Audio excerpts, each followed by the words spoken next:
कर्म चेतन बंधकारु कर्म के अवसान का, कह कर स्वरूप यथार्थ जग का जो किया उपकार है, उसके लिए जिन वाणी माँ को वंदना शत बार है, वंदना शत बार है, वंदना शत बार है।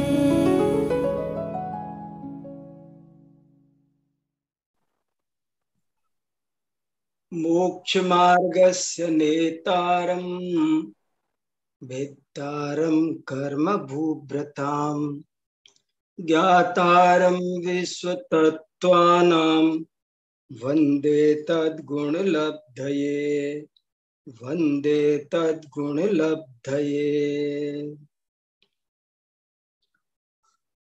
जैन न्याय का तीसरा अंग निक्षेप, इस विषय पर हम लोग चर्चा कर रहे हैं। पिछली 2 कक्षाओं में हमने इस विषय को स्पष्ट करने का प्रयास किया और अंत में हमारे बीच अनेक प्रकार के प्रश्न उत्पन्न हुए। इसलिए इस चर्चा को थोड़ा और आगे बढ़ा रहे हैं। और मैंने इस हफ्ते भी निक्षेप के बारे में बहुत अध्ययन किया, बहुत सारे ग्रंथ पढ़े, सैकड़ों पृष्ठ पढ़े, घंटों अनेक विद्वानों से चर्चा की है। और मैं चाहता हूं कि मुझे जो बहुत लाभ हुआ है अद्भुत, वो आप सबके साथ में फिर थोड़ा सा बांटना चाहता हूं। बड़ी अच्छी अच्छी बातें समझ में आई है। बड़े बड़े कोश ग्रंथ भी देखे मैंने। अभिधान राजेंद्र कोश देखा, बहुत बड़ा। आचार्य विद्यानंद स्वामी का ये तत्वार्थ श्लोक वार्तिक ग्रंथ है। इसमें 62 पेजों में नहीं, 132 पृष्ठों में निक्षेप का वर्णन है। 132 पृष्ठ है इसमें निक्षेप का वर्णन। जैनेन्द्र सिद्धांत कोश वगैरह और जो विद्वानों से चर्चा हुई वो सब मैंने पढ़ा और मुझे अपूर्व लाभ हुआ है। देखो, प्रमाण की चर्चा तो मैं बहुत दिनों से पढ़ते पढ़ाते आ रहा हूँ। नए की चर्चा भी मैंने बहुत पढ़ाई है, लेकिन निक्षेप की चर्चा मैंने बहुत खोजा कि कोई इस विषय का ज्ञानी मुझे मिल जाए। इस विषय पर कोई किताब छोड़ो, कोई लेख भी मुझे व्यवस्थित आधुनिक शैली में लिखा हुआ नहीं मिला। फिर भी मैंने बहुत सोच करके क्या क्या समझा है, कैसे क्या सुलझाया है, उसे मैं आप सबके बीच रख रहा हूँ। बहुत महत्वपूर्ण प्रकरण है जो दुर्लभ है, इसलिए मैंने सोचा थोड़ी चर्चा और हो जाए, क्योंकि फिर कब इसको लेना होगा, फिर छूट जाता है तो छूट जाता है। इसलिए थोड़ा समय निकाल कर अभी इसी को मैंने आगे बढ़ाने का निर्णय लिया है। और आज मैं आपको निक्षेप संबंधी पूरी बात व्यवस्थित करके बताना चाहता हूं। हो सकता है इसमें थोड़ा बहुत रिपीटिशन हो जाए, लेकिन कम से कम जो उलझन थी वे सब सुलझ जाएं, आपके प्रश्न सुलझ जाएं, और क्या वस्तु स्थिति निक्षेप के बारे में है, जैन आचार्य क्या कहना चाहते हैं, वो सारी बातें थोड़ी साफ सुथरे ढंग से मैं अब आपके बीच में रखना चाहता हूँ। अब कोई उलझन आज बचे ऐसा मैं नहीं चाहता हूँ, थोड़ी सुलझ सके बातें। देखो, फिर भी आपके प्रश्नों से अगर कोई बात फिर उलझेगी तो अच्छा है, फिर सुलझाएंगे, बढ़िया है, ये तो अच्छी बात है। देखो, मैं सुलझाने के लिए थोड़ा बात को शुरू से शुरू करना चाहता हूँ। एक बार थोड़ा शुरू से शुरू करते हैं।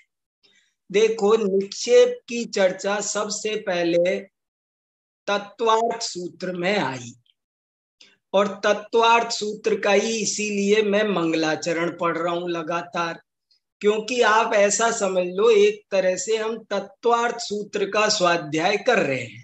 मेरी आदत है ज्यादातर जिस ग्रंथ का स्वाध्याय हो उसका मंगलाचरण करता हूं, तो मैं तत्वार्थ सूत्र का मंगलाचरण इसीलिए कर रहा हूं कि मैं तत्वार्थ सूत्र के आधार पर ही मुख्य चर्चा कर रहा हूं।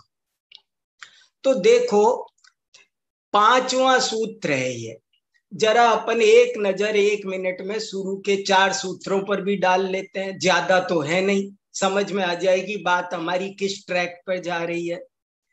उमा स्वामी महाराज ने अपनी बात यहां से शुरू की कि सम्यक दर्शन ज्ञान चारित्राणी मोक्ष मार्ग, कि सम्यक दर्शन, सम्यक ज्ञान और सम्यक चारित्र की एकता मोक्ष मार्ग है। बताओ महाराज आगे।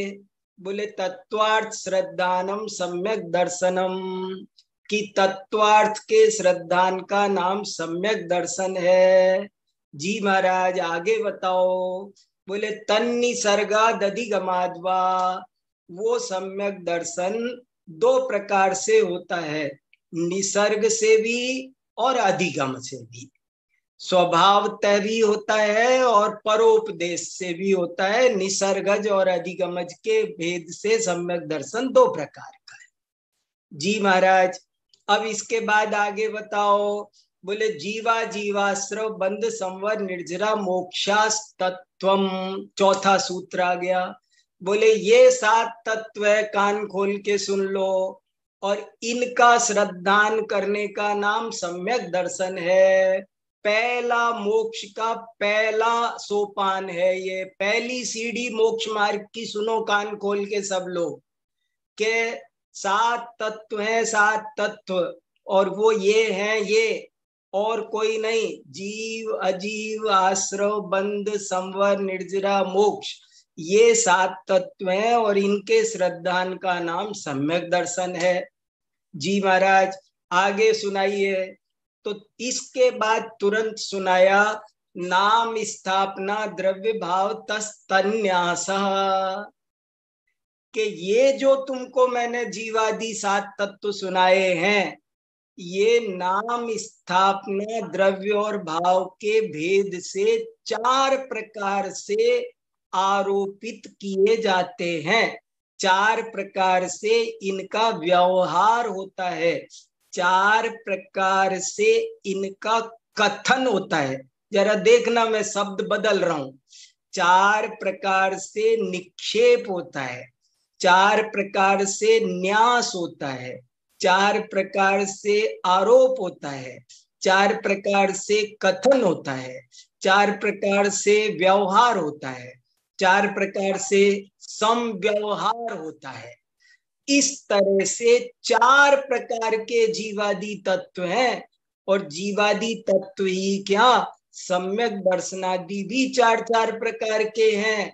सम्यक दर्शन भी 4 प्रकार का है नाम स्थापना द्रव्य भेद से, सम्यक ज्ञान भी 4 प्रकार का है द्रव्य नाम स्थापना द्रव्य भाव से, और सभी चीजें पंच परमेष्ठी भी 4 प्रकार के हैं नाम स्थापना द्रव्य, तीर्थंकर भी 4 प्रकार के हैं नाम स्थापना, सभी चीजें। क्योंकि जीव, ये अर्थ मैं कहां से निकाल रहा हूं, क्योंकि जीव अजीव आश्रव बंध संवर निर्जरा मोक्ष में कुछ छूटा नहीं, विश्व के सभी पदार्थ आ गए। कर्म भी 4 प्रकार का है नाम स्थापना द्रव्य भाव के भेद से। हर चीज, आदिनाथ 4 प्रकार के, अयोध्या 4 प्रकार की है, दिल्ली 4 प्रकार की है, सेव फल 4 प्रकार का है, केला 4 प्रकार का है, राजा 4 प्रकार का है। माने हर व्यक्ति हर वस्तु 4 प्रकार की है। 4 प्रकार से उनका समव्यवहार दुनिया में प्रचलित है। लोक, अब ये भी ध्यान देना, कहाँ प्रचलित है, लोक में भी, और लोक की वजह से शास्त्र में भी। शास्त्र में भी आपको 4 प्रकार से चीजें कही हुई मिलेंगी, और दुनिया के लोग तो 4 प्रकार से कहते ही हैं। तो आपको ये विवेक रखना है, आप की यहाँ पर सावधानी जरूरत है, और वो ये है कि जब जिसकी बात कही जा रही हो तो आप उसको समझना। किसी को भी कहीं भी नाम की बात चल रही हो, स्थापना समझ लोगे, स्थापना की बात चल रही हो, नाम समझ लोगे, द्रव्य की बात चल रही हो, भाव समझ लोगे, भाव की बात चल रही है, द्रव्य, तो आप उतनी बड़ी गलती कर दोगे कि मैंने कहा कि सेव फल लाओ और आप खरबूजा ले आए। मैंने वो चीज नाम समान था बस, लेकिन नाम महावीर में और भाव महावीर में बिल्कुल फर्क है। ये दो पृथक पृथक वस्तु है।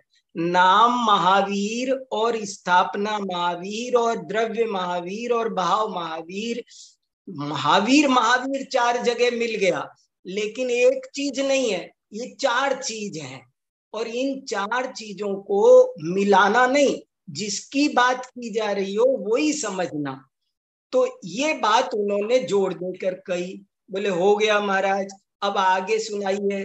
तो उन्होंने इसके बाद छठा सूत्र लिखा, प्रमाण नयैर अधिगमः। अब छठा सूत्र आया, प्रमाण नयैर अधिगमः। देखो, अब यहां मैं एक बहुत ही ज्यादा इंपॉर्टेंट बात बताना चाहता हूं कि निक्षेप की चर्चा 5वें सूत्र में आई और प्रमाण और नय की चर्चा 6ठे सूत्र में आई। और मेरी ये लाइन अंडरलाइन की जाए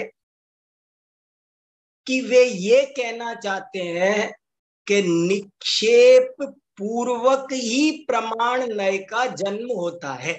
पहले निक्षेप होता है, बाद में प्रमाण नय होता है। आपने हमने आज तक जब भी बोला है तो ऐसे बोलते हैं प्रमाण नय निक्षेप। हमने भी लिख दिया जैन न्याय का तीसरा अंग। वास्तव में देखा जाए तो जैन न्याय का ये पहला, निक्षेप नहीं पकड़ में आएंगे तो नए नहीं पकड़ में आए।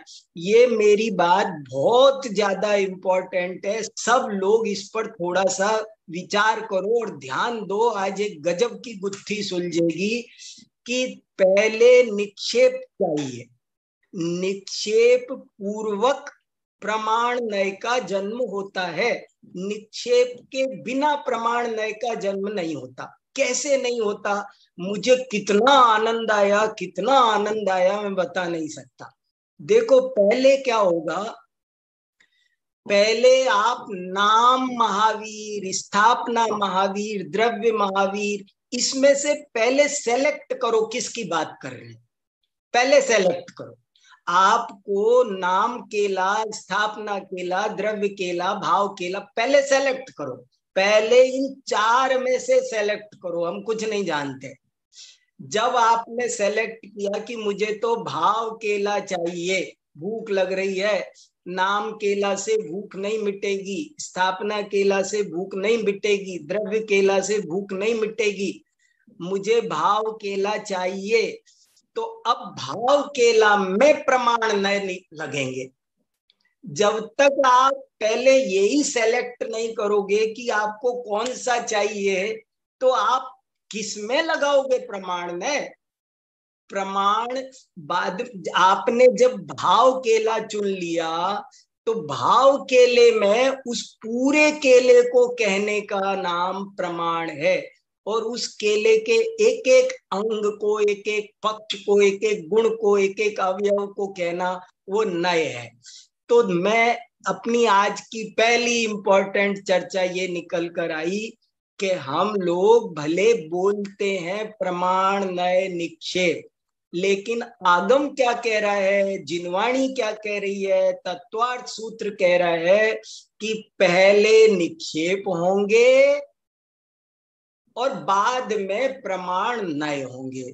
और क्यों होंगे ये बात आपको अगर किसी को नहीं स्पष्ट हुई हो तो यहाँ प्रश्न पूछा जा सकता है ताकि मैं आगे बढ़ूं। बात स्पष्ट हुई? पहले ये कि दुनिया में हर चीज चार तरह की है, उन चार तरह की चीजों में से पहले ये सेलेक्ट करो कि कौन सी पर बात करनी है। तीन को आप एक बार साइड करो, जो बची हुई तीन है उनको हटाओ और एक को सामने रखो। बात जब एक सामने जब तक नहीं रखोगे तो प्रमाण नहीं किस पर लगाओगे। इसलिए ये सेलेक्ट करना जरूरी है और ये निक्षेप सेलेक्ट करना सिखाता है। निक्षेप की सबसे बड़ी उपादेयता ये है, एक बहुत गजब की बात है, निक्षेप हमको सेलेक्ट करना सिखाता है कि हमें क्या चाहिए। दुनिया में वस्तु के नाम पर बहुत कुछ कहा जाता है, नाम वस्तु, स्थापना वस्तु, द्रव्य वस्तु, भाव वस्तु। समय सार की टीका में ऐसा लिखा है कि वस्तु तीन प्रकार की होती है। देखो आज तक हमने वस्तु क्या जाना, हमने जैसे ये कुर्सी, टेबल, किताब, ये जो रखे हैं सामान, हम इन सामान को ही वस्तु जानते हैं। लेकिन जैन दर्शन के अनुसार, ये बहुत इंपॉर्टेंट बात है, जैन दर्शन के अनुसार वस्तु तीन प्रकार की होती हैं, शब्दात्मक वस्तु, अर्थात्मक वस्तु और ज्ञानात्मक वस्तु। इसे भी आप सब लोग अच्छे से समझ लो। आज बहुत आनंद की बात है, ये तीन प्रकार के पदार्थ होते हैं, वस्तु तीन प्रकार की होती है, शब्दात्मक, अर्थात्मक और ज्ञानात्मक। तीन प्रकार की वस्तु है, शब्दात्मक वस्तु भी होती है, अर्थात्मक वस्तु भी होती है और ज्ञानात्मक वस्तु भी होती है।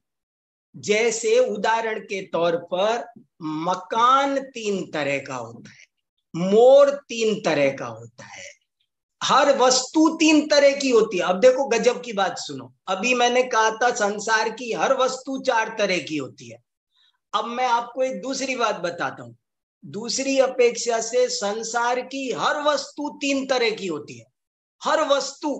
मकान तीन तरह के होते हैं, एक मकान तो वो जो ईंट पत्थर चूने का धरती पर खड़ा हुआ है, वो मकान क्या है, अर्थात्मक वस्तु है। और जो हमने मुंह से बोला या हमने जो चित्र बनाया वो है शब्दात्मक मकान। देखना, हिमालय पर्वत तीन तरह का, हिमालय पर्वत, गंगा नदी तीन तरह की, आपको आनंद आ जाएगा। ये आगम की गहरी चर्चा दुर्लभ है, कहीं मिलना बहुत कठिन है। हिमालय तीन तरह का, गंगा नदी तीन तरह की। एक गंगा नदी वो है जो बह रही है, जो फिजिकल है, उसको क्या बोलेंगे, अर्थात्मक गंगा। एक गंगा नक्शे में बनी हुई है, उस गंगा को बोलेंगे शब्दात्मक गंगा। मुंह से बोला या लिपि से लिखा, उसका नाम है शब्दात्मक गंगा। और एक होती है ज्ञानात्मक गंगा, मेरे जो ज्ञान में गंगा आई है वो ज्ञानात्मक गंगा है। एक इंजीनियर मकान बनाता है ना, देखो इस चीज को समझ, हाँ देखो कहीं, हाँ ये देखो सामने लिखा हुआ है, ये मैंने पहले लिखा था दरअसल ऐसा लगता है, अब ऐसा लगता है हटा दो, अब हम क्लियर हो गए, पढ़ लिया अब हमने अच्छे से। मैं डाउट था तब तक, आपको कमजोर बोल रहा था, आज मैंने चीजें समझ ली है थोड़ी सी। अब हम साफ साफ कह रहे हैं वस्तु तीन प्रकार की होती हैं, शब्दात्मक, अर्थात्मक और ज्ञानात्मक। अब आपको थोड़ा प्रैक्टिकल कर करके देखना है। अब आप बताओ, मकान तीन तरह के, मकान तीन तरह के मतलब शब्दात्मक मकान किसे कहेंगे, जो नक्शा बना हुआ है, जो चित्र बना हुआ है, या जो मैंने मुंह से बोला जैन सदन, तो ये जो जैन सदन बोला, शांति निकेतन, हमने जो मकान का नाम बोला, हमने बोला टोडरमल स्मारक, तो ये जो मुंह से बोला ये क्या है, ये शब्दात्मक भवन है। और जो जमीन पर खड़ा हुआ है ईंट पत्थर चूने का, वो अर्थात्मक भवन है। और एक ज्ञानात्मक मकान होता है, ज्ञानात्मक वस्तु होती है, वो कैसी होती है कि जैसे समझो, इसे समझने के लिए आप ऐसा समझो कि जैसे कोई मकान अभी बना नहीं है और हमने इंजीनियर से कहा कि ये हमारा 100 गज का प्लॉट है और आप यहाँ एक बढ़िया सा नक्शा बना दो। अभी उसने नक्शा भी नहीं बनाया, लेकिन उसके दिमाग में एक मकान बन गया। उसने दिमाग में देख लिया कि हाँ ये 4 मंजिल का है, यहाँ जीना है, यहाँ गेट है, यहाँ बालकनी है, यहाँ ड्राइंग रूम है। मकान नाम की चीज नहीं है कहीं पर भी, ना नक्शा बनाए अभी, लेकिन इंजीनियर के ज्ञान में मकान है अभी, पूरा का पूरा उसे दिखाई दे रहा है। बाहुबली भगवान की मूर्ति 3 तरह की है, एक शब्दात्मक, एक अर्थात्मक, एक ज्ञानात्मक। वो जो श्रवण बेलगोला में खड़ी हुई है वो अर्थात्मक है, जो मुंह से बोलते हैं या चित्र बनाते हैं वो शब्दात्मक है, और जो मूर्तिकार के दिमाग में बनती है वो ज्ञानात्मक वस्तु है। 3 तरह की वस्तुएं होती है, ये एक गजब की बात है। और इसको पहले छांटो, आप किसकी बात कर रहे हो, बाद में प्रमाण ने निक्षेप लगेंगे। यानी निक्षेप पूर्वक प्रमाण नय का जन्म होता है, निक्षेप के बिना प्रमाण नय का जन्म नहीं होता। इसीलिए 5वां सूत्र पहले निक्षेप का है और बाद में 6वां सूत्र प्रमाण और नय का है। निक्षेप हमको सिखाता है कि हम स्क्रीनिंग करना सीखें, हम छटनी करना सीखें, हम फालतू की चीजों को हटाएं और क्या हमारा टारगेट है उस पर फोकस करें। अपने टारगेट को फोकस करने के लिए निक्षेप की व्यवस्था दी गई है। और अब थोड़ा सा निक्षेप चारों की हम एक बार परिभाषा, फिर आप जहां जहां उलझे उन प्रश्नों को भी सुलझाएंगे। अब परिभाषा देखो, 4 परिभाषा एक बार फिर से पढ़ लेते हैं, क्योंकि परिभाषा के बिना हम सुलझेंगे नहीं। ये जो 4 लाइन लिखी हुई है आपके सामने स्क्रीन पर, ये सारी शंकाओं को दूर करेंगी। हम इनको भूलते हैं तब शंका पैदा होती है और हम उलझते हैं। नाम निक्षेप किसे कहते हैं, देखो, अतद गुणे वस्तुनि संव्यवहारार्थम पुरुषाकारात नियोज्यमानम संज्ञा कर्म नाम। कोई भी वस्तु जो अतद गुण है, जिसमें वो गुण होना जरूरी नहीं, लेकिन उसको समव्यवहार के लिए, एक मैं इस शब्द पर बहुत अंडरलाइन करना चाहता हूं, समव्यवहार, ये very very very very important शब्द है।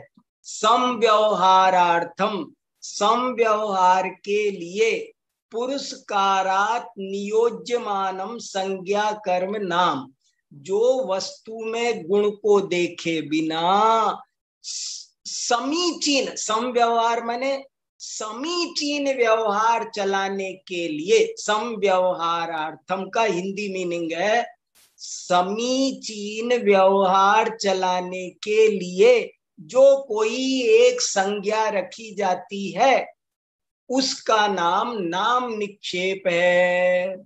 स्थापना निक्षेप क्या, काष्ठ, पुस्त, चित्र, कर्म, अक्ष निक्षेप आदिशु सोयमिति स्थाप्य माना स्थापना।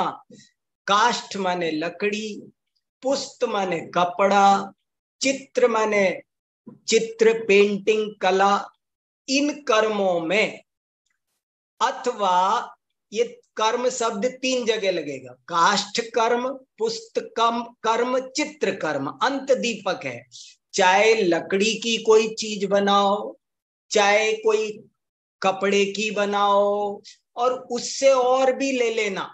ये देखो इसकी टीका में इन्होंने तो 3 लिखा, काष्ठ, पुस्त, चित्र, माने या तो लकड़ी की बनाओ या कपड़े की बनाओ या पेंटिंग बनाओ, चित्र बनाओ। देखो पाषाण नहीं लिखा, लेकिन पाषाण भी इसमें ले लिया। टीकाकार ने कहा यहाँ 2-3 लिखे हैं, लेकिन 10-12 ले लेना कितने भी। और उन्होंने नाम लिखा कि कोई लेप भी हो सकता है, कोई पत्थर भी हो सकता है, कोई दीवार भी हो सकती है, कोई लोहा भी हो सकता है, और भी कुछ चीज हो सकती है, लेकिन वो ले सकते हैं। अभी चर्चा करेंगे। काष्ठ पुस्त चित्र कर्म अक्ष निक्षेपादिषु सोयमिति स्थाप्य माना स्थापना, के काष्ठ में हो, पुस्त में हो, चित्र में हो, चाहे पाषाण आदि में हो, किसी में भी हो, तो उसमें, और दूसरा लिखा अक्ष निक्षेप। अक्ष माने होता है गोटियां, अक्ष माने होता है पासे, शतरंज के पासों को अक्ष बोलते हैं, गोटियों को अक्ष बोलते हैं। तो गोटियों में, अथवा दो अलग अलग क्यों किए, काष्ठ पुस्त चित्र, ये तो था तदाकार स्थापना की परिभाषा, और अक्ष लिया अतदाकार स्थापना। चाहे तदाकार वस्तु हो चाहे अतदाकार वस्तु हो, उसमें सोयम इति स्थाप्य माना स्थापना, ये वो है, इसका नाम, ऐसी भावना का नाम, ऐसी प्रतिष्ठा का नाम स्थापना निक्षेप है। और तदाकार तदाकार हम लोग समझ ही गए, इसलिए उसको अभी नहीं खोलते, उसमें हमको किसी को भी कोई उलझन नहीं थी। द्रव्य निक्षेप, यद भावी परिणाम प्राप्ति प्रति योग्यताम आददानम तद द्रव्यम इति उच्यते, और जो भावी परिणाम की प्राप्ति की जिसमें योग्यता है, उस वजह से उसको वैसा कह देना, ये द्रव्य निक्षेप है। जैसे कोई डॉक्टर बनने वाला है, अभी है नहीं, तो भी उसको डॉक्टर बचपन में ही कह देना, इंजीनियर कह देना, बचपन में ही राजकुमार को राजा कह देना, सेठ के बेटे को सेठ कह देना, लकड़ी को ही पलंग कह देना, पत्थर को ही मूर्ति कह देना, ये सब द्रव्य निक्षेप के उदाहरण हैं। और भाव निक्षेप का उदाहरण क्या, वर्तमान तत्पर्यायोपलक्षितम द्रव्यम भाव, कि वर्तमान में उस पर्याय से सहित जो द्रव्य है उसको भाव निक्षेप कहते हैं।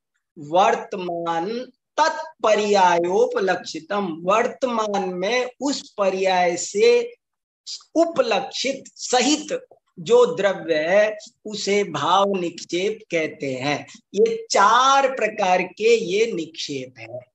अब अपने जो प्रश्न, अब इन चार को आप याद रखो, और अब अपने जो प्रश्न उठे थे पिछली कक्षा में, मैं उन्हें उठाता हूं और उनका समाधान करने की, इन परिभाषाओं के आधार पर, इनके आलोक में समाधान करने की कोशिश करता हूं। देखो, अब हमारा एक प्रश्न ये उत्पन्न हुआ था कि क्या किसी सजीव में हम स्थापना कर सकते हैं क्या, प्रश्न पैदा हुआ। मैंने प्रश्नोत्तर भी इसमें लिखे हैं, आगे चल के कुछ प्रश्नोत्तर है अगले पेज पर, उनको भी पढ़ लेता हूं मैं आपके सामने, सब उत्तर आएंगे। देखो प्रश्न, ये बहुत बढ़िया प्रश्न है, बहुत इंपॉर्टेंट प्रश्न है, और आप बहुत मुश्किल से लोग सुलझेंगे, लेकिन मैंने बड़ी मुश्किल सुलझाया है। देखो पहला प्रश्न, निक्षेप क्या है, वस्तु है या ज्ञान? बहुत इंपॉर्टेंट प्रश्न है। निक्षेप वस्तु है या ज्ञान है? ये प्रश्न था बड़ा भारी जबरदस्त, कि निक्षेप वस्तु का नाम है या ज्ञान का नाम है। यदि हम कहते हैं, पहले प्रश्न को विस्तार करता हूं, यदि निक्षेप वस्तु है तो उसको वस्तुओं में गिनाना चाहिए था, 6 द्रव्य में गिनाना चाहिए था। कौन सी वस्तु है? जीव है, पुद्गल है, धर्म है, अधर्म है। वस्तु तो 6 ही प्रकार की है, जीव, जीव, अजीव, धर्म, अधर्म, आकाश काल। तो ये जीव, पुद्गल, धर्म, अधर्म, आकाश काल। तो निक्षेप क्या है? जीव है, पुद्गल है, धर्म है, अधर्म है, आकाश है, काल है। ऐसी तो कोई वस्तु है नहीं, तो लगता है निक्षेप वस्तु नहीं है। तो निक्षेप ज्ञान है, तो ज्ञान है, तो ज्ञान तो प्रमाण नय है। श्रुत ज्ञान के अंश 2 ही हैं, प्रमाण और नय। तो फिर ये निक्षेप कहां से आया? तो गजब का उत्तर है। जो इस उत्तर को समझ जाए वो अपनी पीठ थपथपा लो, शाबाश, समझ लो। जो इसको समझ गया वो कमाल की बात है। वो निक्षेप ज्ञानात्मक वस्तु का नाम है, अतः इसे वस्तु में भी गिनते हैं और ज्ञान में भी गिनते हैं। देखो बहुत गजब की बात है ये। निक्षेप क्या है, वस्तु है कि ज्ञान है? वस्तु होती तो 6 द्रव्यों में गिनी जाती, इसको क्यों? लेकिन निक्षेप एक ऐसी चीज है जो वस्तुओं में भी गिनी जा रही है और ज्ञान में भी गिनी जा रही है। प्रमाण नय का कहा ना हमने कि निक्षेप विषय है और जो नय है वो विषयक है, विषयी है, विषय करने वाला है। निक्षेप ज्ञानात्मक वस्तुओं का नाम है। ये नाम निक्षेप, स्थापना निक्षेप, द्रव्य निक्षेप, भाव निक्षेप वास्तव में क्या है? ये ज्ञानात्मक वस्तुएं हैं। चलो अभी और आगे चलते हैं। अगला प्रश्न, क्या निक्षेप ज्ञानात्मक वस्तु ही है या शब्दात्मक वस्तु भी है? ये भी बहुत इंपॉर्टेंट, थोड़ा सा कठिन जरूर है भैया, लेकिन अब न्याय के विद्यार्थियों के साथ भी ये विषय की चर्चा नहीं करेंगे तो कहाँ करेंगे। ये चर्चा जरूरी है, हमारे आगम का एक इम्पोर्टेंट विषय है जिस पर कभी कोई काम नहीं हुआ। मैं तो सोच रहा हूँ निक्षेप पर किसी को पीएचडी करनी चाहिए। निक्षेप पर किसी को अब की बार मैं एक रिसर्च का टॉपिक देने वाला हूँ कि निक्षेप पर कम से कम वो थोड़ी गहरी स्टडी करे, बहुत अच्छी अच्छी बातें इसमें निकल के आएंगी। कभी इस पर ज्यादा डिटेल हुआ नहीं। अगला प्रश्न बहुत इंपॉर्टेंट, क्या निक्षेप ज्ञानात्मक वस्तु ही है या शब्दात्मक वस्तु भी है? वस्तु आपको 3 तरह की बताई थी अभी मैंने, उनमें से अब अगला प्रश्न हुआ कि निक्षेप क्या ज्ञानात्मक वस्तु ही है या शब्दात्मक वस्तु भी है? और फिर उत्तर सुनो, बहुत बढ़िया। जिस प्रकार नय, आगम आदि 2 प्रकार के माने गए हैं, ज्ञानात्मक भी और शब्दात्मक भी, उसी प्रकार निक्षेप भी 2 प्रकार के माने गए हैं, ज्ञानात्मक भी और शब्दात्मक भी। ये भी बहुत इंपॉर्टेंट बात है, आपको समझ में आ रही है? निक्षेप 2 तरह का है। अर्थात्मक वस्तु का नाम निक्षेप नहीं है, याद रखना, ये बहुत खास बात है। अर्थात्मक वस्तु का नाम निक्षेप नहीं है। निक्षेप अर्थात्मक, जैसे जीव, पुद्गल, धर्म, अधर्म, आकाश, काल है, जैसे ये कुर्सी टेबल रखे हैं, पेन पेंसिल, ऐसी वस्तु निक्षेप नहीं है। लेकिन ज्ञानात्मक वस्तु है, शब्दात्मक वस्तु है, और ज्ञानात्मक और शब्दात्मक में भी सब लोग अच्छे से अंतर समझ लो कि जो दिमाग में मकान बना वो ज्ञानात्मक वस्तु है, और उस मकान के बारे में जो बोला या लिखा, चित्र बनाया, वो सारा का सारा शब्दात्मक वस्तु है। तो निक्षेप ज्ञानात्मक वस्तु है और शब्दात्मक वस्तु है, लेकिन अर्थात्मक वस्तु नहीं है। लेकिन है वस्तु है तो ज्ञानात्मक है, शब्दात्मक है। जैसे नए भी 2 तरह, नए वास्तव में ज्ञानात्मक होते हैं, ज्ञान के अंश का नाम है। आगम वास्तव में ज्ञानात्मक होता है, हमने न्याय दीपिका में पढ़ा था, लेकिन उसको उपचार से शब्दों में भी आगम का कहा जाता है। किताब तो पुद्गल है, लेकिन उसको भी आगम कहते हैं, कारण में कार्य का उपचार करके। ये चर्चा अपन ने खूब उस समय की थी। चलो अगला प्रश्न पढ़ते हैं, शब्दात्मक निक्षेप कैसा होता है? अब इसका उत्तर मैंने अभी यहाँ लिखा नहीं था, पर आपको समझा दिया। अब इसको धीरे धीरे मैं पढ़ रहा हूं, अभी मेरी पढ़ाई तो अभी चलेगी थोड़े दिन, तो मैं कुछ उसमें अभी और धीरे धीरे बढ़ाऊंगा इसको। शब्दात्मक निक्षेप कैसा होता है आपको समझ में आ गया? वो चित्रात्मक भी हो सकता है वो अक्षरात्मक भी हो सकता है, दो तरह का हो सकता है शब्दार्थ। किसी की पेंटिंग भी हो सकती है। मोर ऐसा शब्द बोला, ये भी शब्दात्मक निक्षेप है। और मोर का चित्र बनाया, वो भी शब्दात्मक निक्षेप है। अब आपका अगला प्रश्न, क्या सजीव में स्थापना हो सकती है? बहुत इंपॉर्टेंट सवाल था, पिछली बार अपन काफी चर्चा कर रहे थे। अब वो चर्चा वाला प्रश्न देखो सुलझ कर आपके सामने है। नहीं, क्योंकि इससे समव्यवहार खराब होता है। देखो ऊपर एक शब्द आया था निक्षेप में, समव्यवहार। ये जो मैंने श्लोक वार्तिक बताया आपको, जिसमें 135 पेज में वर्णन है, उसमें भी यही उत्तर दिया गया है। स्थापना निक्षेप पर जैन आचार्यों ने बहुत गहरी स्टडी की है और स्थापना के बाकायदा ग्रंथ बनाए हैं। पूरे के पूरे प्रतिष्ठा ग्रंथ बनाए, हजार हजार पेज के हैं। एक जिनसेनाचार्य ने प्रतिष्ठा पाठ लिखा है, एक वसुनंदी आचार्य ने प्रतिष्ठा पाठ लिखा है, और प्रतिष्ठा कब कैसे किसकी, उसके सारे नियम उपनियम व्यवस्थित किए हैं। तो उन सब का एक ही रीजन है कि समव्यवहार, के समीचीन व्यवहार हो जाए। व्यवहार खराब नहीं होना चाहिए। व्यवहार खराब हो तो निक्षेप समीचीन व्यवहार का नाम है, व्यवहार बिगाड़ने का नाम। आप व्यवहार बिगाड़ करके निक्षेप कहलाना।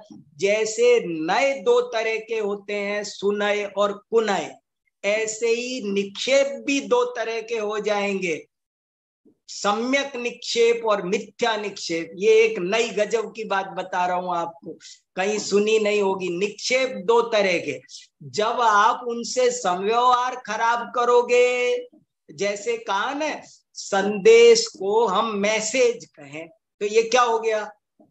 आपने नाम निक्षेप का समव्यवहार खराब किया, इसलिए ये सम्यक नाम निक्षेप नहीं हुआ, ये मिथ्या नाम निक्षेप।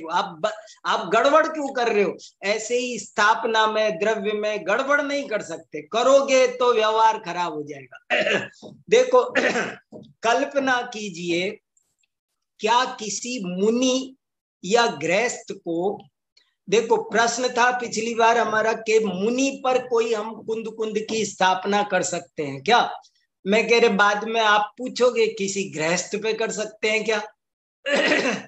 तो उत्तर है कि आप नहीं कर सकते। क्यों नहीं कर सकते?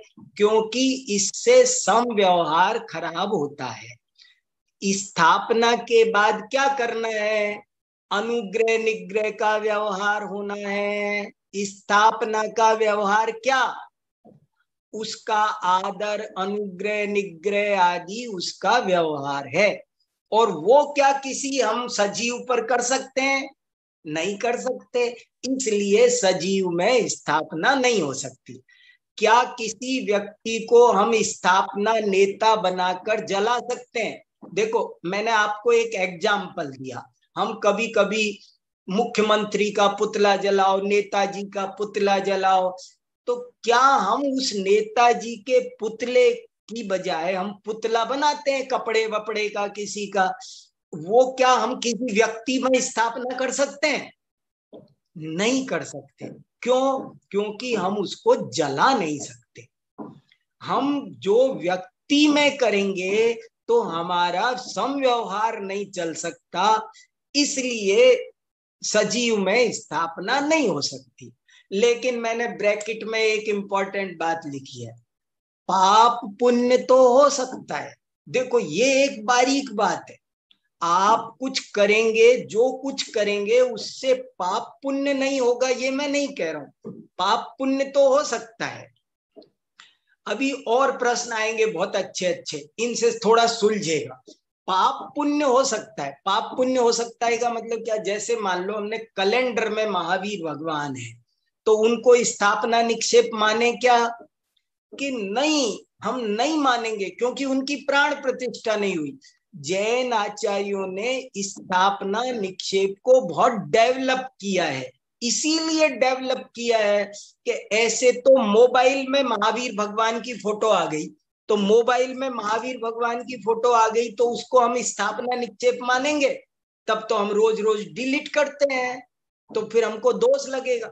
हमने मान लो मैं पहली क्लास का बच्चा हूं, देखो सोचो आप जरा, मैं पहली क्लास का बच्चा हूं और मैं पेंटिंग सीख रहा हूं, और तो मैं स्लेट पर महावीर भगवान बनाता हूं और फिर मिटा देता हूं। तो मैंने बनाया था, वो स्थापना निक्षेप थी? अगर थी तो मिटाने से मुझे पाप लगेगा, इसलिए इसको स्थापना निक्षेप नहीं माना। गजब की बात है। बोले ये नहीं, स्थापना निक्षेप तभी है जब उसकी बाकायदा प्राण प्रतिष्ठा हो, तभी स्थापना निक्षेप है, नहीं तो नहीं है। नहीं तो रोज अखबार में महावीर जयंती के दिन अखबार में लाखों महावीर भगवान छपते हैं और बाद में वो सब रद्दी में बिकते हैं, तो ये कितना बड़ा व्यवहार खराब हो जाएगा फिर तो। इसलिए इनको हमारे आचार्यों ने नहीं माना। बाकायदा मूर्ति होगी और उसका बाकायदा 8 दिन तक पंच कल्याणक होगा, मंत्र पाठ होंगे, प्राण प्रतिष्ठा होगी, सूर्य मंत्र दिया जाएगा, तभी स्थापना निक्षेप होगा। और वो भी जरा सा भी कुछ गड़बड़ हो गई, अगर उसका कान टूट गया, अगर उसकी नाक टूट गई, तो आप उसे फिर विसर्जित कर दो, फिर स्थापना निक्षेप। स्थापना के श्लोक वार्तिक में और भी 2 भेद आए। अगला प्रश्न पढ़ते तब बड़ा उत्तर समझ में आएगा। अगला प्रश्न भी पढ़ते हैं, देखो। प्रश्न अगला, क्या पंच कल्याणक के इंद्र आदि स्थापना निक्षेप है? ये भी प्रश्न अपना उठा था कि जब सजीव में नहीं कर सकते तो फिर हमने सौधर्म इंद्र क्यों बनाया, नाभि राय क्यों बनाए, मरुदेवी क्यों बनाए, उनमें कैसे स्थापना हो गई? तो बहुत देखो उत्तर सुनो, नहीं, ये भी स्थापना निक्षेप नहीं है, ये केवल नाम निक्षेप है, अथवा ये केवल नाटक है, अनुकृति है, अनुकरण मात्र है। यही कारण है कि उसमें सबको बनाते हैं पर ऋषभ देव को नहीं बनाते। देखो अपन पंच कल्याणक करते हैं, हमने सौधर्मेंद्र बनाया, नाभि राय बनाए, मरुदेवी बनाए, अयोध्या बनाई, भरत बनाए, बाहुबली बनाए, कुबेर बनाए, सब बनाए। तो किसी एक आदमी को ऋषभ देव भी बना देते, बोली लगा देते कि हाँ साहब ऋषभ देव कौन बन रहा है, बन सकता था। कभी किसी पंच कल्याणक में ऋषभ देव बनाते हैं? नहीं बनाते। क्यों? क्योंकि हम जो ये कर रहे हैं वो केवल नाटक है, ये अनुकरण मात्र है। अभी और चर्चा होगी। अगला प्रश्न निकालो, आगे बढ़ो थोड़ा सा।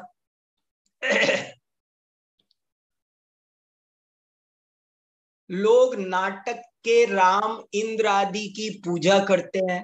कभी कभी ऐसा भी देखा गया है कि नाटक में कोई आदमी राम बना है, सीता बना है, तो लोग उसकी आरती उतारते हैं, उसकी पूजा करते हैं। तो ऐसा क्यों करते हैं? तो उत्तर, नहीं करना चाहिए। वह अज्ञानता है अथवा बचपना है। आप समव्यवहार खराब कर रहे हो। लोगों ने अरुण गोविल को राम समझ के पूजा, अरुण गोविल स्वयं परेशान हो गया। इसलिए ये बचपना है, बचपना है, ये बाल व्रत है, बाल तप है, वास्तव में ये स्थापना निक्षेप नहीं। अगला प्रश्न, क्या कैलेंडर का चित्र स्थापना महावीर है? अब देखो बहुत इंपॉर्टेंट उत्तर, कैलेंडर का चित्र स्थापना महावीर है। हमने कोई पेंटिंग खरीदी, कोई फोटो ही है, महावीर जी की फोटो घरों में लगी रहती है, तो क्या ये स्थापना महावीर है? तो उत्तर देखो, हाँ भी और नहीं भी। नहीं वाला उत्तर अधिक सही है जैन प्रतिष्ठा पाठ के अनुसार, क्योंकि अन्यथा मानने से समव्यवहार खराब होता है। आचार्यों ने स्थापना निक्षेप पर बहुत विस्तार से चर्चा की है। देखो फिर वही ब्रैकेट लगा लेना कि पुण्य पाप तो हो सकता है। कोई व्यक्ति कैलेंडर के महावीर भगवान के साथ में अच्छा बुरा व्यवहार करे तो उसको पुण्य पाप तो लगेगा। कोई व्यक्ति कैलेंडर के महावीर के साथ अच्छा बुरा व्यवहार करे, उनके साथ बुरा व्यवहार करे तो पाप लगेगा, अच्छा व्यवहार करे तो पुण्य लगेगा।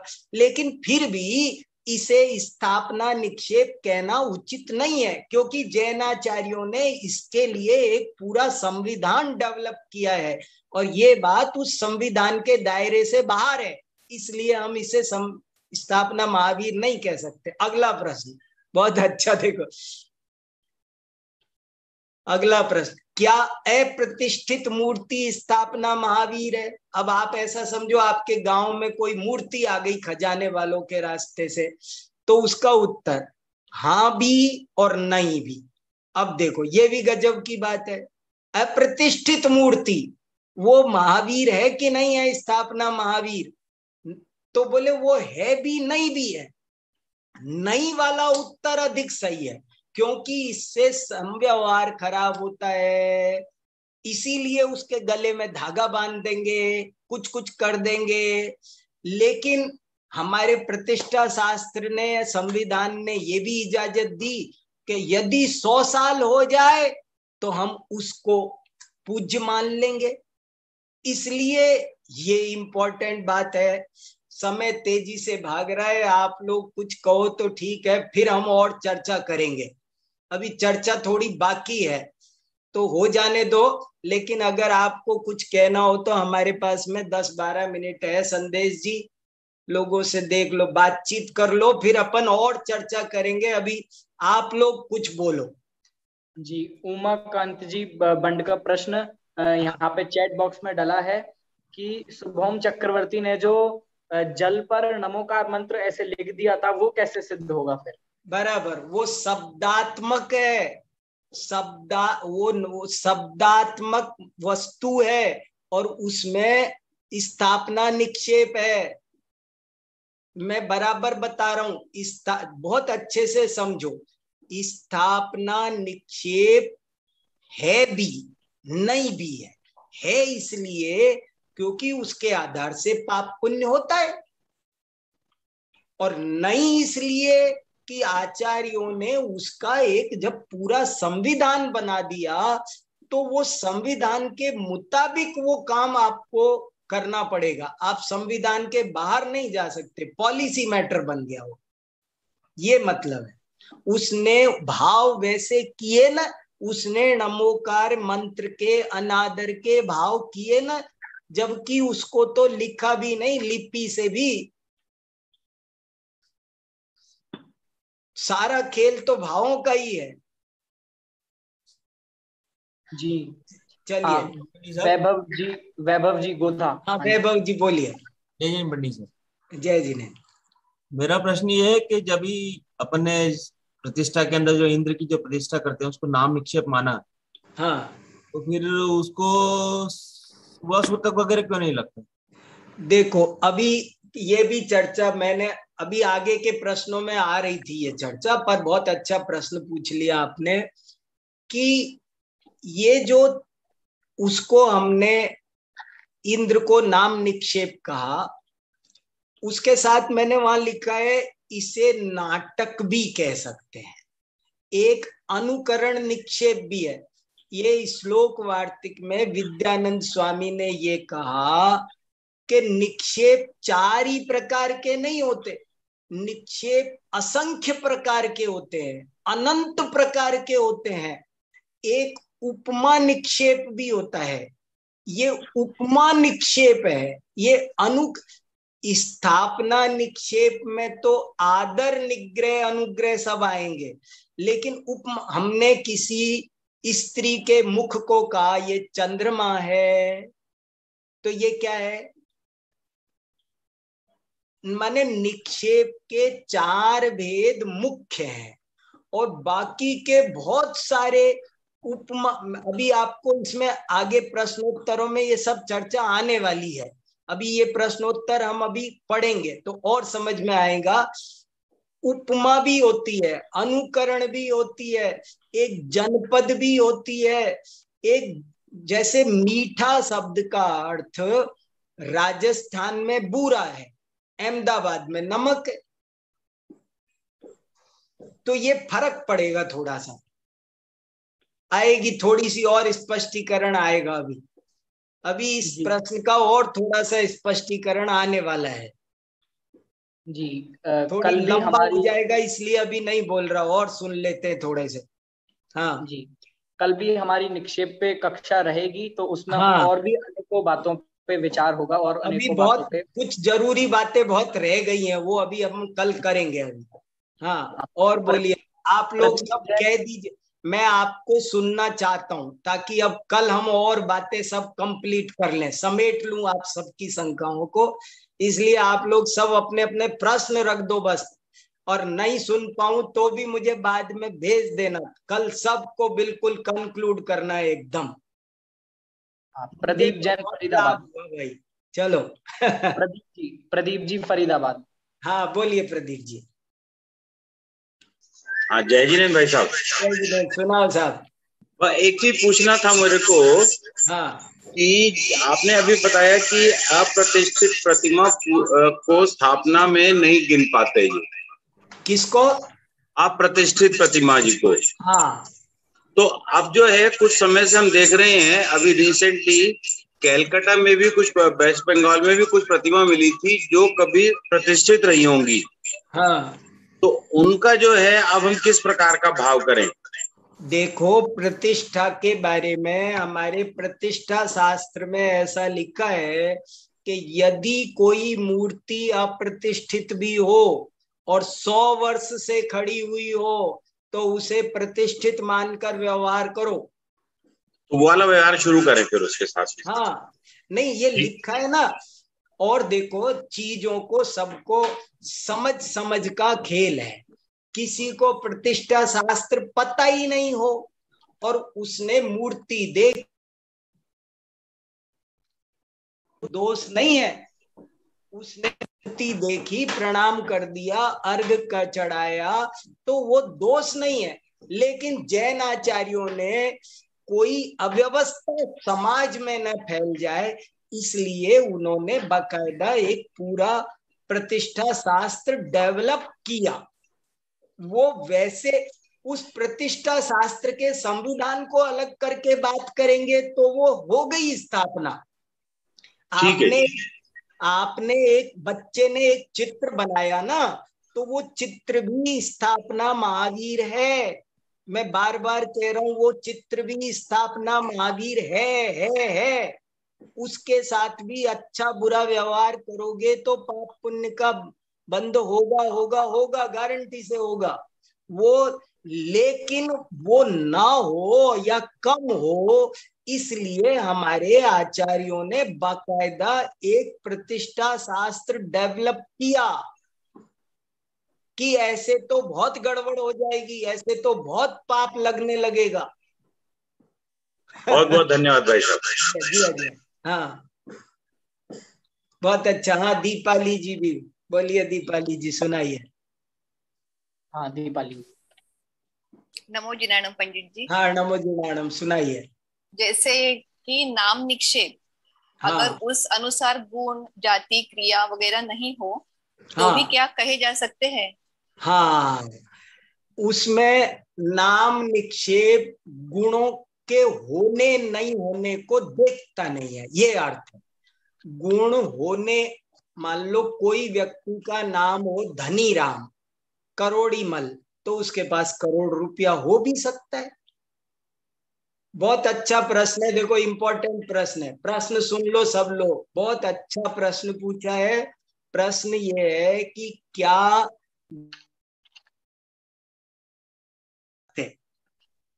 गोरे लाल उस नाम निक्षेप में से ये मत निकालना कि उसमें वो गुण ना हो। कोई ज्ञानचंद ज्ञानी हो सकता है कि नहीं हो सकता?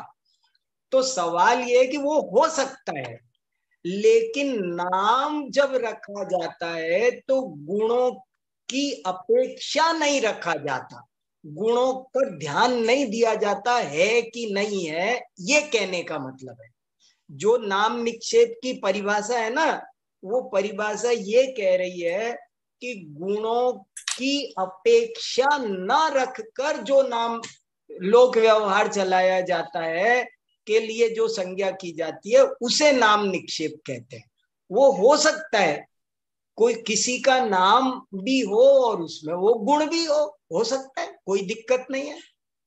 जैसे किसी का नाम मीनाक्षी है, मीन हाँ, अक्षी, इसके लिए उसका नाम रख दिया तो मतलब हाँ, उसके अनुसार उसका है गुण, तो हाँ, व्यवहार के लिए तो हम लोग उसको कह सकेंगे, मतलब जरूरी हाँ, नहीं कि गुण नहीं है तो ही नाम निक्षेप कहे, हाँ, गुण हो या नहीं हो तो भी कह सकेंगे। अरे आप ऐसा सोचो ना, तीर्थंकर नाम भी नाम है। तीर्थंकर, जैसे महावीर भगवान का नाम महावीर है, तो वो महावीर हैं कि नहीं? वे केवल नाम से महावीर नहीं है, वे भाव से भी महावीर है। तो फिर अब नाम महावीर है कि नहीं है? हैं। एक ही व्यक्ति के उसमें निष्कर्ष ये हुआ इस प्रश्न का कि किसी नाम निक्षेप वाली वस्तु या व्यक्ति में वो गुण हो भी सकते हैं, लेकिन यहाँ पर इतना कहा जा रहा है, परिभाषा ये है कि जब भी नाम होगा तो गुण देख कर नहीं होगा, गुण हो या ना हो, गुण से मतलब नहीं है नाम को, ये मतलब नाम निक्षेप को गुणों से मतलब नहीं है। गुण हो भी सकते हैं, नहीं भी हो सकते हैं। अर्थ प्रकाशिका में एक पैरा लिखा है छोटा, हाँ, वो पढ़ो, उसमें थोड़ा सा क्लियर किया है कि हाँ, धवल गुण वाले को धवल कहना, शुभ कहना, वहां गुण की अपेक्षा वह नाम है। हाँ, मनुष्य, देव, गौ, अश्व, हस्ती इत्यादि जाति अपेक्षा नाम है। हाँ, जो कुंडल पहने हुए हो उसे कुंडली कहना, जो दंड लिए हुए हो उसे दंडी कहना, धनाढ्य को धनी कहना, ये द्रव्य अपेक्षा नाम है। हाँ, पूजन करने वाले को पूजक कहना, नृत्य करने वाले को नर्तक कहना, ये क्रिया अपेक्षा नाम है। इनको नाम निक्षेप नहीं कहते। नहीं, आप इसकी फोटो मेरे को भेजना जी, आप इसकी फोटो मुझे भेजना, मैं पढ़ करके कल समाधान करूं जी। वेरी गुड, धन्यवाद, बहुत अच्छा। हाँ, और शैलेश जी, हाँ शैलेश जी सुनाइए। जय जिनेन्द्र साहब, लगा के सुन रहे हैं शैलेश जी, आप बताइए। जय जिनेन्द्र, सुनाओ साहब। मैं ऐसा कहता था कि जो नाम निक्षेप की जो व्याख्या है उसमें जो पुरुष शब्द है ना, पुरुष, हाँ, उसका क्या मतलब? हाँ, पुरुष नहीं है, पुरस्कारात नियुज्यमानम। हाँ, मतलब पुरस्कारात का मतलब होता है इच्छा पूर्वक। पुरस्कारात माने इच्छा पूर्वक। जो भी अतद गुणे वस्तुनि पुरस्कारात नियुज्यमानम संज्ञा कर्म नाम, के जो वस्तु है उसमें गुण देखे बिना, गुणों की अपेक्षा रखे बिना, स्वेच्छा से, पुरस्कारात माने स्वेच्छा से सम व्यवहार चलाने के लिए जो संज्ञा कर्म किया जाता है उसे नाम निक्षेप कहते हैं। बराबर। पुरस्कार माने इच्छा, स्वेच्छा। माता पिता अपनी मर्जी से रख लो, जो भी नाम रखना हो, तुम महाराणा प्रताप रखो, भले तुम्हारा बच्चा कुछ भी हो। अच्छा, दूसरा प्रश्न था, हाँ। जैसे सजीव का तो अपन स्थापना निक्षेप नहीं कर सकते हैं, हाँ, लेकिन द्रव्य निक्षेप में, भाव निक्षेप में कर सकते, नाम निक्षेप में तो कर सकते हैं सजीव का। सजीव नहीं, द्रव्य निक्षेप भाव निक्षेप में स्थापना होती नहीं। वो द्रव्य निक्षेप का प्रकार ही अलग है, मतलब वो प्रकार अलग है। ओके, बराबर है। अच्छा, फिर आपने वो 4 प्रकार के वस्तु बताए, हाँ, नाम, स्थापना, द्रव्य और भाव, हाँ, और दूसरी 3 प्रकार की भी वस्तु बताई, हाँ, शब्द और ज्ञान, बराबर। तो ये जो 3 जो अर्थ, शब्द और ज्ञान है वो एक्चुअली तो नय के भेद है ना, अर्थ, हाँ, अर्थ नय।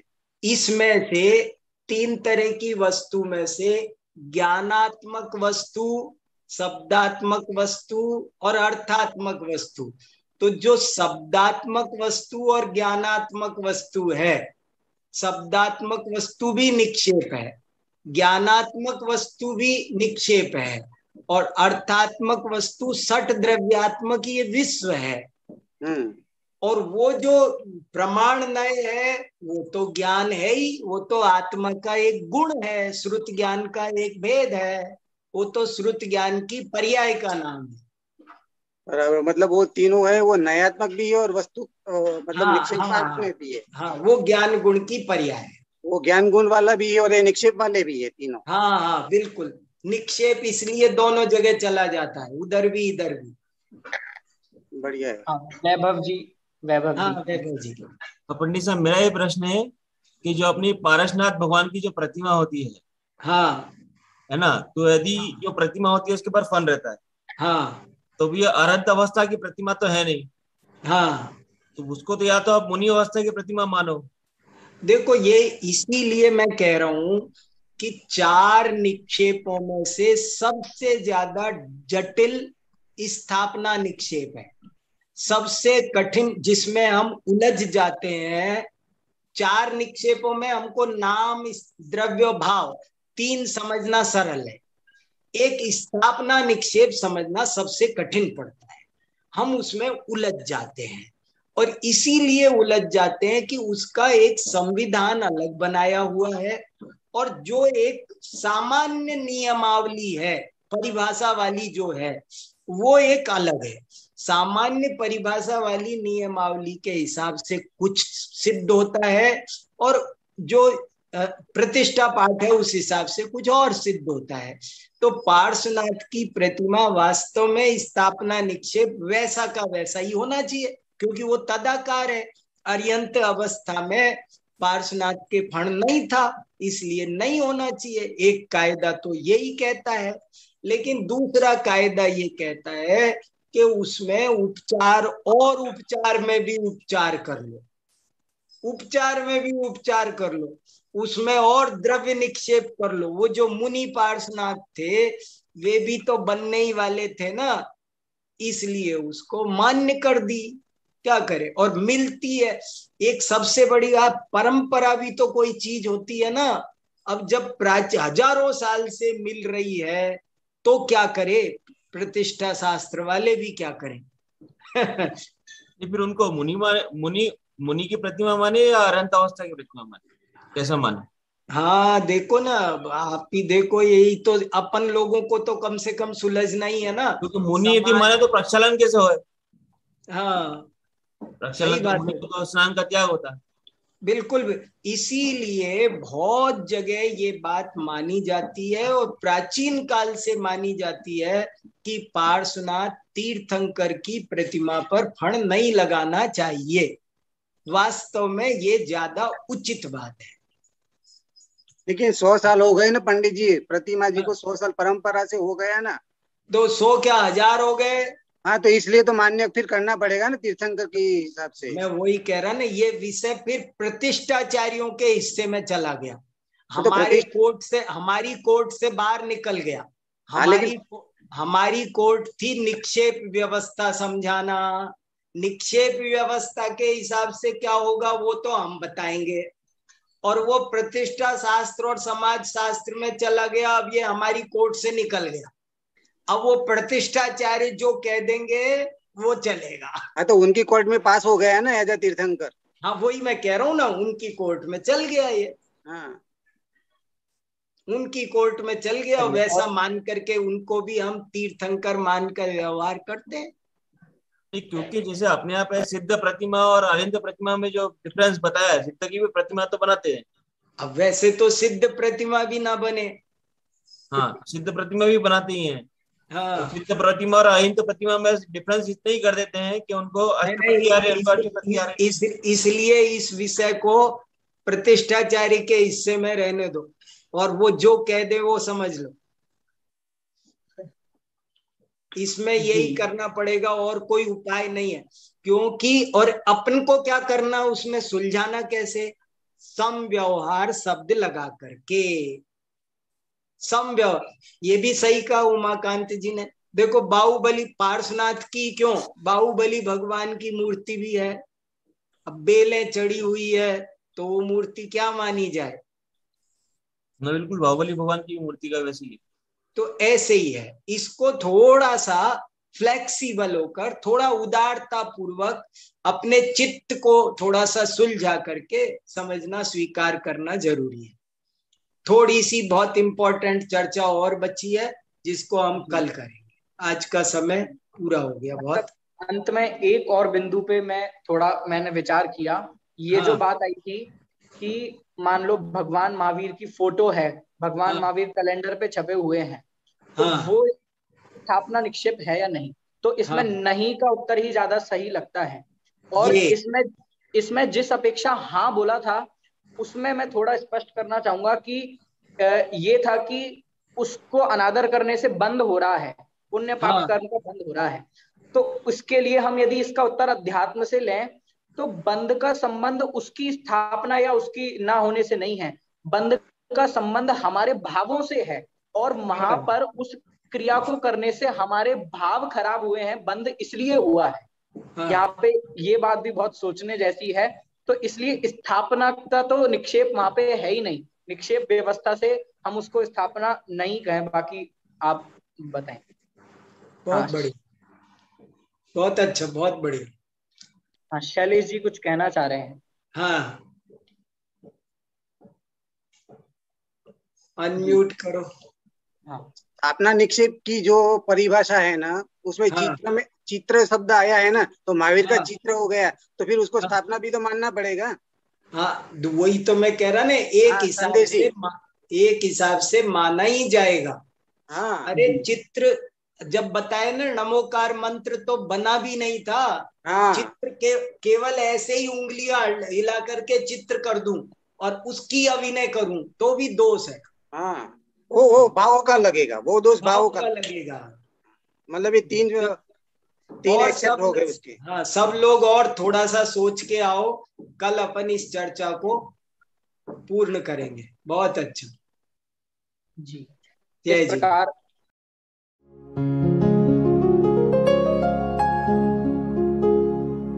निज निधि निज में बताए, यह अनंत उपकार है उसके लिए जिन वाणी माँ को वंदना शत बार है, वंदना शत बार है, वंदना शत बार है।